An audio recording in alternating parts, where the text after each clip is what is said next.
सिर्फ इसलिए कि बच्चे को चूहे ने काट लिया। आदमी पूरे गांव में चीनी छिड़कने वाला था। छोटी सड़क मुख्य सड़क से जुड़ती है। अंत में सब गांव के प्रवेश द्वार पर इकट्ठा होते हैं, फिर आग जलाते हैं और चूहों से डरने वाली दवा छिड़कते हैं। जैसे ही धुआं गांव की ओर फैला, तीखी गंध ने जल्दी ही उन चूहों को बाहर निकाल दिया। इन झुंड में भागते चूहों को देखकर गांव वाले अपनी आंखों पर विश्वास नहीं कर पा रहे थे, यह सोचकर कि उनके रहने की जगह में इतने सारे चूहे छिपे हुए थे। और इस समय पहाड़ पर मौजूद आदमी भी हैरान रह गया। लेकिन उसे और भी ज्यादा चौंकाने वाली बात यह थी कि ये चूहे न केवल ज्यादा थे बल्कि तेजी से भाग भी रहे थे। उसे जल्दी से जाकर उस गुफा के मुंह को बंद करना होगा। इसलिए उसने जल्दी से दवा का पाउडर उठाया और लंगड़ाते हुए गुफा की ओर दौड़ा। हालांकि जंगल में सरसराहट की आवाज सुनकर आदमी चाहता था कि वह सीधे गुफा के मुहाने पर उड़ जाए। अगर चूहे भाग गए तो सारी मेहनत बेकार हो जाएगी।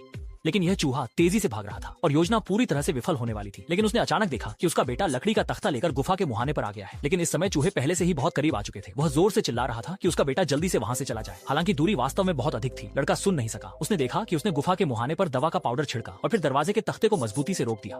लेकिन जैसे ही चूहों की सेना धावा बोलने लगी, लड़का मजबूर होकर पीछे हटने लगा। हालांकि जब वह लगभग गिरने ही वाला था, आदमी आखिरकार गुफा के मुहाने पर पहुंच गया। इस समय बेटे ने अपने पिता के ऊंचे कद को देखा और उसमें अचानक ताकत आ गई। अंततः दोनों ने चूहों की सेना को गुफा में खींच लिया। जैसे ही चालाक चूहे गुफा से बाहर भागने वाले थे, आदमी ने पास के पत्थर को उठाकर गुफा के मुहाने को मजबूती से बंद कर दिया। अंततः चूहों की समस्या का समाधान कर दिया और पूरे गांव के लिए समस्या को खत्म कर दिया।